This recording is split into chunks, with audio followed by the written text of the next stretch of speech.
2017 সালে ঢাকা আশুলিয়া এলিভেটেড এক্সপ্রেসওয়ের কাজ শুরু হয়।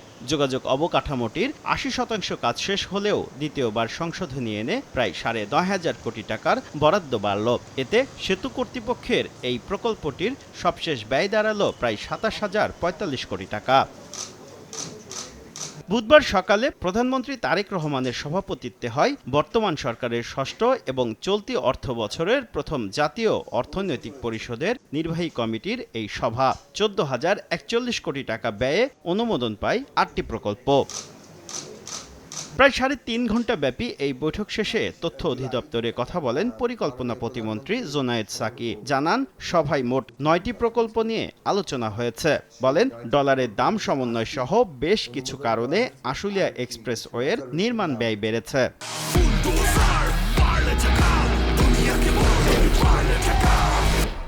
মূলত ডলার রেট একটা বড় আকারে পরিবর্তন ঘটেছে।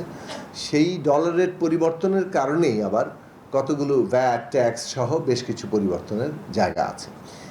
আর 5টা ক্ষেত্রে এখানে নতুন একটা অঙ্গ সংযোজন হয়েছে।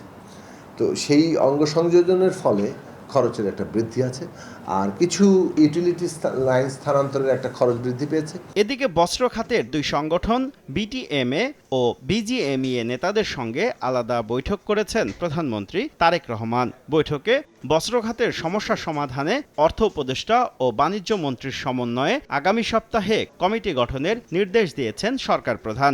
বিজিএমইএ সভাপতি জানান, আগামী 1 বছরের মধ্যে শিল্পে চলমান জ্বালানি সংকট সমাধানের আশ্বাস মিলেছে বৈঠকে। আমাদের ফাইন্যান্সিয়াল যে সমস্যাটা আছে, ব্যাংকের যে সমস্যাগুলো আছে, এগুলো ওনার কাছে তুলে ধরা হয়েছে।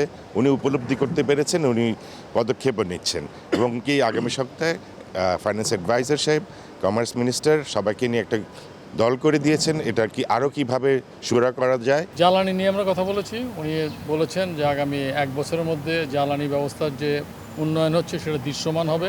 পরে রিহাব নেতাদের সঙ্গে বৈঠক করেন তারেক রহমান, যেখানে দেশের আবাসন শিল্পের বর্তমান পরিস্থিতি, পরিকল্পিত নগরায়নের চ্যালেঞ্জ সহ এ খাতের নানা বিষয় নিয়ে আলোচনা হয়। শুভ খান, সময় সংবাদ, ঢাকা।